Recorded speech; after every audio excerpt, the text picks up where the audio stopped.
Hello, my darlings. It's Wednesday today. It's Wednesday the 7th, and our daughter has taken off from South Korea. She has travelled, oh my goodness me, so far. She's gone over Shanghai, then she flew over China, and she's flown over India. Right now, she is going over Burma or Myanmar and should arrive in Abu Dhabi at some point tonight. It's a 9-hour flight, the first one. And then my poor baby has got to do a 7.75-hour flight from Abu Dhabi. And she'll arrive very early tomorrow morning. Goodness me, my day is going to start so early tomorrow. I need to be out of bed about 4:30, 5 o'clock, and on the road for 5:30. So guess who's getting up early? Yeah, me. Lucky me. Actually, I don't mind. The reason why I don't mind is that I have missed my darling girl, and it is 6 whole weeks since I have seen her, which is a long time when you don't see your kiddos. And believe me, she's been off university in England for 9 weeks this week. And then not only does she get back tomorrow, but she's off again on Friday to go say goodbye to her best friend in the entire universe, because her best friend is leaving the United Kingdom next week at the same time, Thursday, and is going to Japan for an entire year to basically refine her language as she is studying Japanese studies, or to be more specific, she is studying Japanese business. So it would help if she spoke the language. No? Yeah, so that's where her best friend in the entire universe is going, off to Japan. So as soon as she gets back here, baby fairy is going straight out again to say goodbye to her friend, and then I will see her again in a week's time. And then we've got something like 3.5 weeks, and then she's back at uni. So I can honestly say that this summer has gone so fast. It's insane how busy and how quick this entire summer has gone. And in between all of this happening, my eldest daughter is leaving the country to go out to the Balkans for a week, and then she's back, and then in a couple of weeks' time after that, she goes back to the Balkans again. Very busy summer. Yeah, and I'm covered in cheesy puffs. The fairy food of choice. Who doesn't love cheesy puffs? I could eat, oh my God. Menopausal. No, I'm not advertising for these people, but this is really fairy food. This is what fairy lives off. I am telling you now, girls, if you ain't tried it, you don't know what you're missing. Fabulous. I absolutely adore them. Especially, sometimes you just feel like you get that urge. You gotta have a cheesy puff. That's the one for me. So, I'll be quite glad to have my children home, and I'm going out and coming back again. I am absolutely with this summer. I just feel as though I've just gone a full 180 and I'm about to do another 180. To cheer myself up, I have been to a book auction where I have been after some James Herbert originals, first editions. I've put in a bid for Sepulchre, The Shrine, Survivor. See if I can remember the other one. Once. And and oh gosh, it'll come to me. Moon. Yeah, I put in bids for all of those. I've also put a bid in for Swan Song by Robert Mac. I always get this one mixed up. I'll tell you, brain has gone for a flipping what? It's them cheesy puffs. Fetch your brain.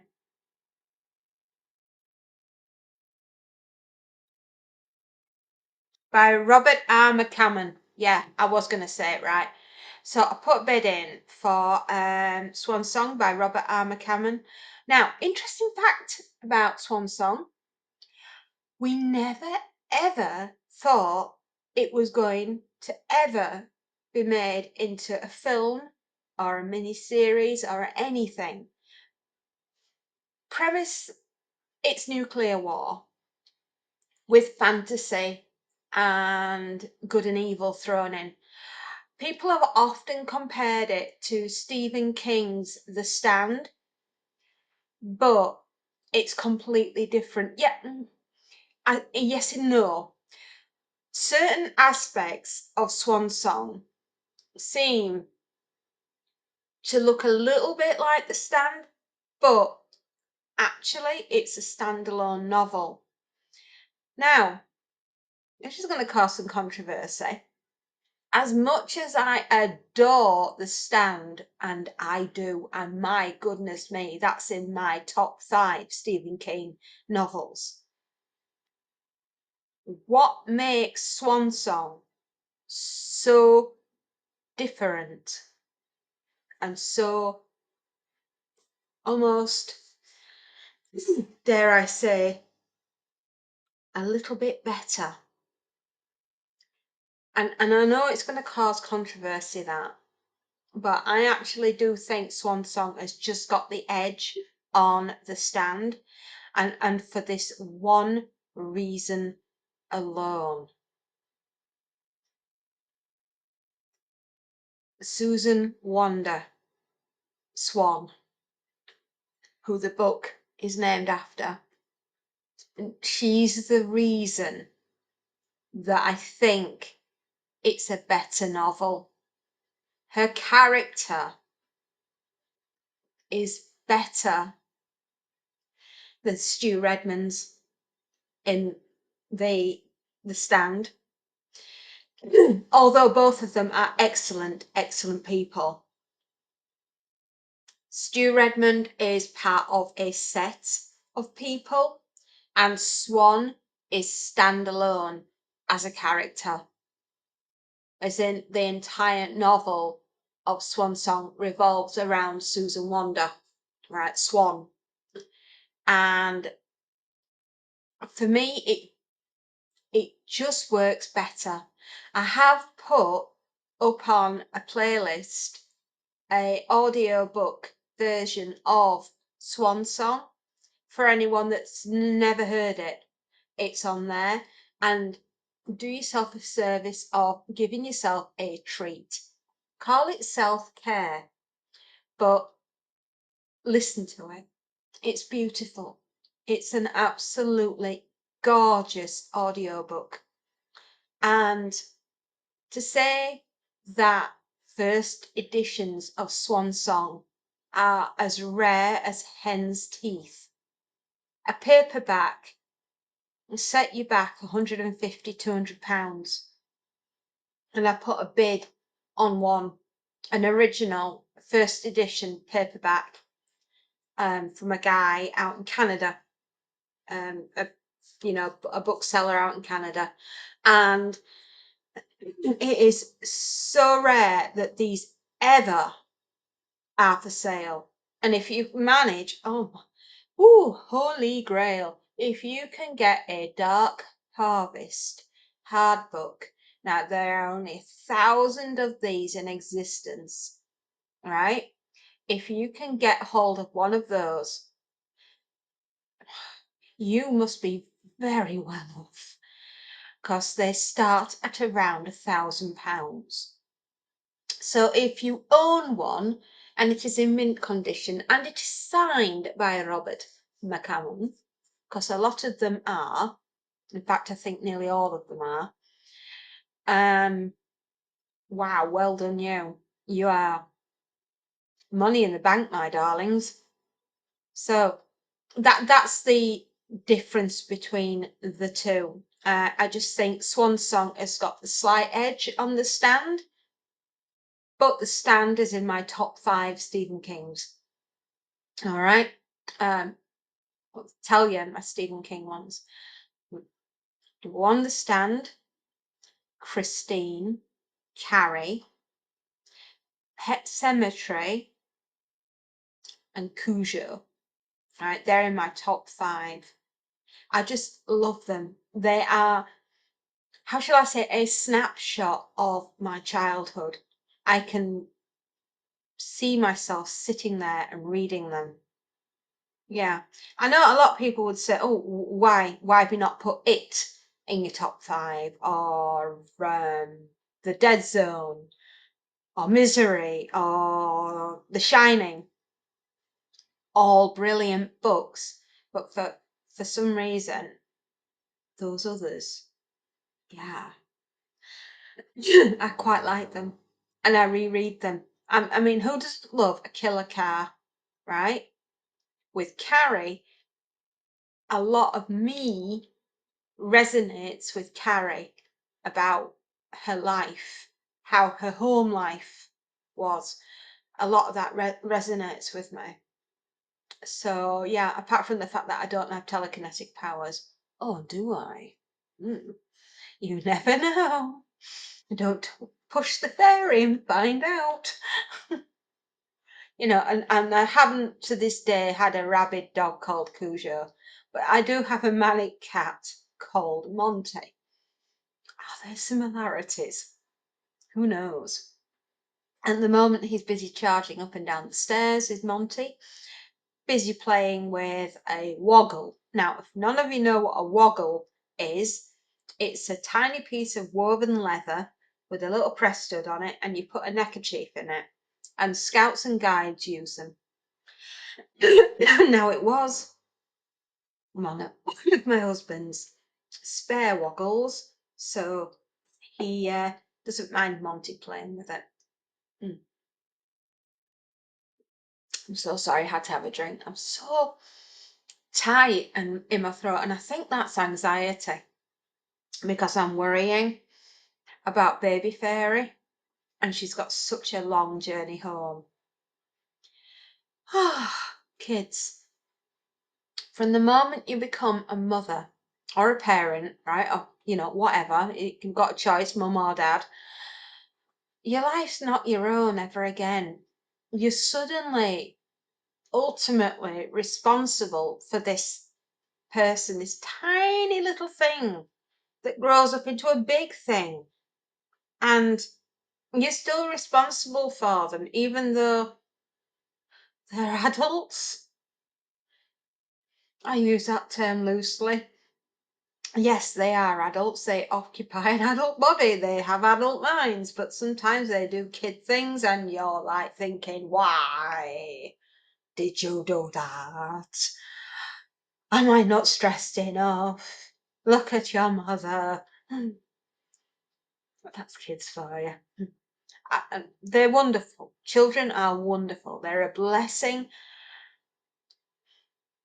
They also do things that leave you going, what? Why did you do that?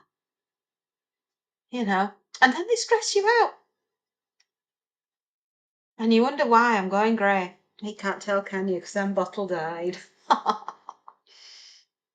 No, having children can be wonderful, stressful, the whole shebang thrown in. And then we adopted a kitten. Because I just said life wasn't hard enough. But he's a good boy. Mostly. Yeah, he's a handful. So yeah, with all the stuff that's been going on with the stress of summer, the stress of business, the stress of the kids being away, coming back, come everywhere, and and being in places and flying over countries that are arguing with each other, I just thought, I'm going to go to a book auction. I'm going to go and buy myself some nice new books. In fact, check that. My husband's going to buy me some nice new books, but I don't know if I'm successful yet. I put my auction bid in. I'll find out in a couple of days. If I'm not, well, I'll just try again later on. A little bit of retail therapy does the soul good. It really does, especially as we are in very uncertain times. And I do feel it for an awful lot of people. They must be wondering what shoe's gonna drop next. You know, not only have they got the added pressure of everything going through the roof price wise and trying to make sure everything gets sorted every month. You know, they got all this going on in the background, and it's just, I just thought, I'm going shopping. You know, cancel the apocalypse. I'm going shopping. I'm taking the credit card and I'm gonna buy some books. Do I feel better? Oh, yes, I do. I love adding to my collections. I love finding first editions. I love finding very rare books. It's always been a passion of mine, and I've always loved reading ever since I was a little girl. And well, ever since I was either 10 or 11 years old.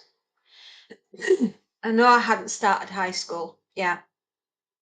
And that would make me about just going up to 11. So I'm just finishing my 10th year and just reading James Herbert for the first time. I mean, I know.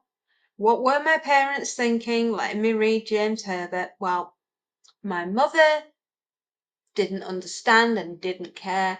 And my dad was, you're getting educated the right way, kid. Have some hardcore horror. Oh, thanks, Dad. And I've never been the same since. I absolutely adore my darling James. And I love my darling Stephen King. And, Robert McCammon. And I love Daphne du Maurier. I love John Christopher. I love Whitley Strieber, Clive Barker. Yeah, I could not think of his name then. Clive Barker. You know, point horror books which were aimed at teenagers. Who doesn't love a little bit of H.G. Wells? My husband picked this up for me the other day from the charity store. He knew I was feeling utterly despondent, utterly depressed. And I've just had the weekend from hell, basically. The cancellation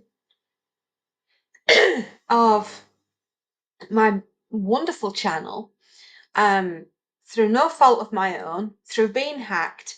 Thank you, YouTube, again for holding my hand and sorting it all out. And then internally worrying about my daughter being in the DMZ with South Korea on one side and North Korea on the other. And now she's flying home. And I've got the other added anxiety of I hope she has a good flight. And then to top it off with the death of my aunt, which we weren't expecting because we didn't even know she was ill. And my own mother is just completely engulfed and wrapped up in her own grief. Whether or not there'll be a funeral, I don't know. It might just be straight to the crematorium. It just depends on what my uncle wants. After all, he's organising it, and if he doesn't want any of us there, then then we're not going. Simple as.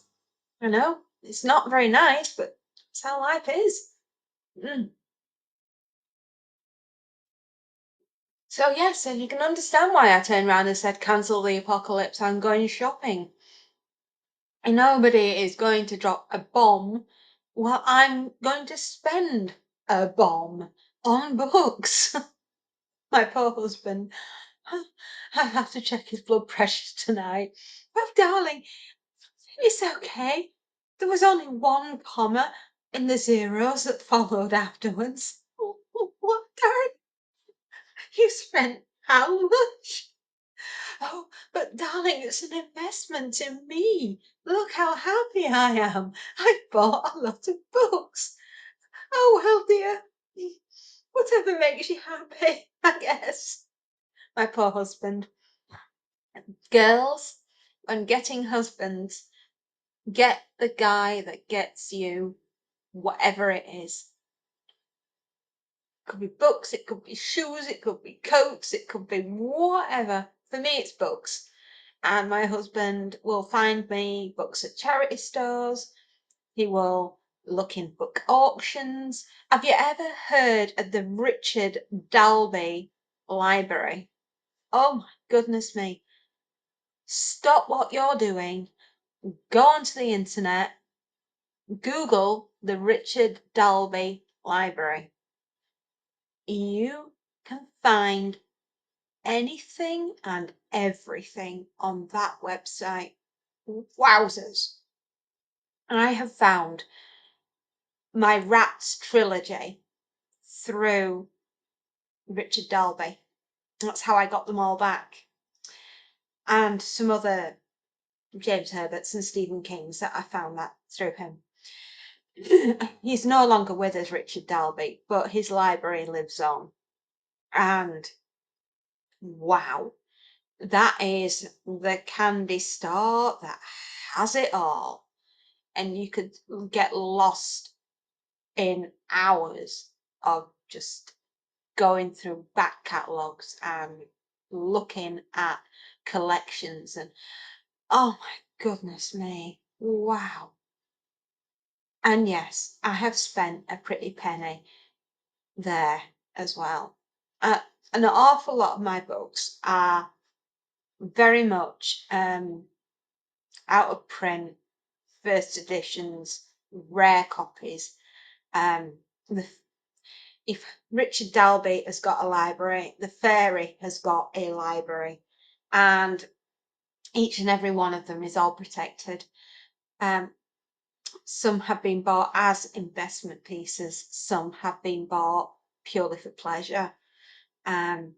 Whenever anything ever happens to me, the entire collection that belongs to me has been categorized up for the children. To do with as they wish, but the only thing I have requested is that collections are not split up. As in, if it's a trilogy, it stays as a trilogy. You know, you don't just sell one of the books, you sell all three. You know, they must not get split up. They're like little families.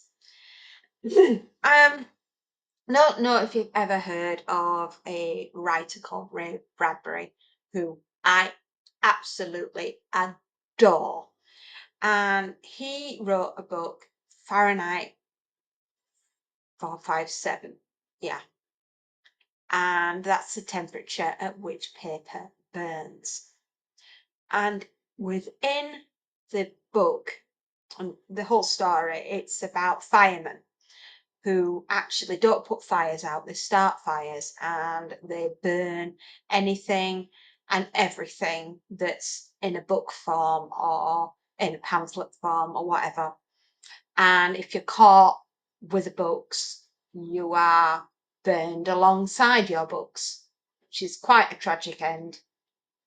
And Montag, the protagonist within the story, finds out about the book people and leaves being a fireman and escapes and meets with the book people. Now, these book people each person is a book, and they have learned that book from start to finish, and they know every single line within that book, and it is their job to get the next generation and teach that book to them until such a time comes as books are allowed back into society.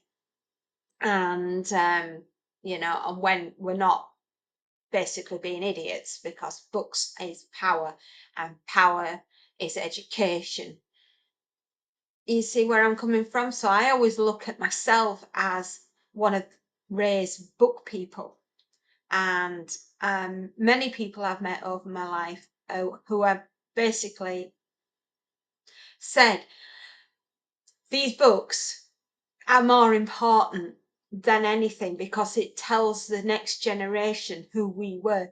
They're almost time travelers of these books, and it gives the future people on this planet an idea of who we were, and that is the written form, the book. The book is so powerful. They do say the pen is mightier than the sword. And that's what I feel about books. And that's why I try to save as many as I can and keep as many collections together as possible. And I'm not doing a bad job. And the fairy library is increasing all the time, really. Some things are for a reason and some are for a season. But each one is a reflection of who we are. And that's why they must be protected and not burned. And that's why I resonate with that particular story by Ray Bradbury. Yeah, I'm sure I said it right.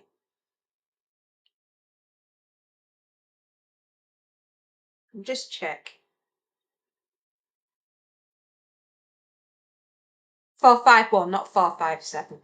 God, I knew it was a 4 and a 5. Fahrenheit 451. I am one of the book people. I might not look like it, but my goodness me, I have stored quite a few up here over the years. Yeah, so that's what I've been doing recently. Shopping, cheering myself up and cancelling the apocalypse because shopping comes first. And on that note, my loves, I will let you know tomorrow when Baby Fairy has arrived. And I have got a mountain of laundry to do. 6 weeks worth to be precise. I'm so lucky. And it's just the gift that keeps on giving, isn't it, laundry? Oh, you gotta laugh about it, guys. You really do. You laugh or you're gonna cry. Exactly. So, until later on, my loves, take care of yourselves and enjoy lots of wonderful books. That's what I say. Go out, go shopping. Yeah. Make yourself a promise to go out and buy one book, and that's one more for your collection. See you later, my loves.